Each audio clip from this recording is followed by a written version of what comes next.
Pak, bisa diceritakan bagaimana sih sosok Herul? Herul sejak kecil umur 3 tahun sudah pintar jadi bengkel. Oh. Dengar-dengar alasan berhenti sekolah juga karena bengkel ya? Karena kemiskinan. Wow gitu? Iya. Iya. Jadi sejak kecil Herul ini punya bakat memang merancang. Semua saya punya anak 4 laki-laki. Oh, 4 laki-laki itu ya? Bakat bengkel semua. Iya.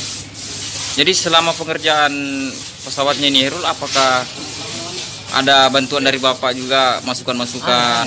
Oh, sering begitu. Jadi sepenuhnya mendapat dukungan ini Herul Pak dia? Iya. Bisa diceritakan lebih jelas lagi Herul itu sosoknya bagaimana?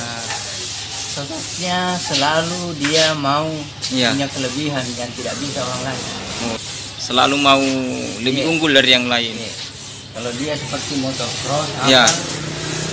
dia bisa mobil jadi motor, motor jadi mobil. Oh, jadi dari dulu memang punya inovasi-inovasi Iya, yang selalu ganjil. yang ganjil-ganjil. Iya. Dengar-dengar sebelumnya pernah juga mencoba buat helikopter. Iya, tahun 96. Oh, 96 itu? Iya. Sudah mau terbang tapi ini juga masih miskin toh. Salah kemungkinan juga. Oh iya. Jadi bagaimana perasaan ini sekarang? Bangga Herul sekali. sudah Saya bangga sekali karena ya. dia camat kita malu-malu. Sekarang bupati dengan gubernur. Biasa lah. Iya. Bahkan mungkin presiden. Iya. Iya. Kemungkinan. Iya. Jadi sangat bangga ya sebagai Iya, orang tua. bangga sekali.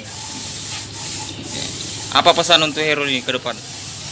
Pesan saya selalu mau bikin yang lebih besar Iya. dan lebih bagus. Oke. Dan harapkan tetap gigih melaksanakan apa yang Iya. diinginkan. Pokoknya ciptaannya tidak bisa sama yang orang lain. Oh iya. Atas nama siapa? Mappa Benga. Mapa Bengia. Iya, Mappa Benga. Iya. Terima kasih Pak. Iya.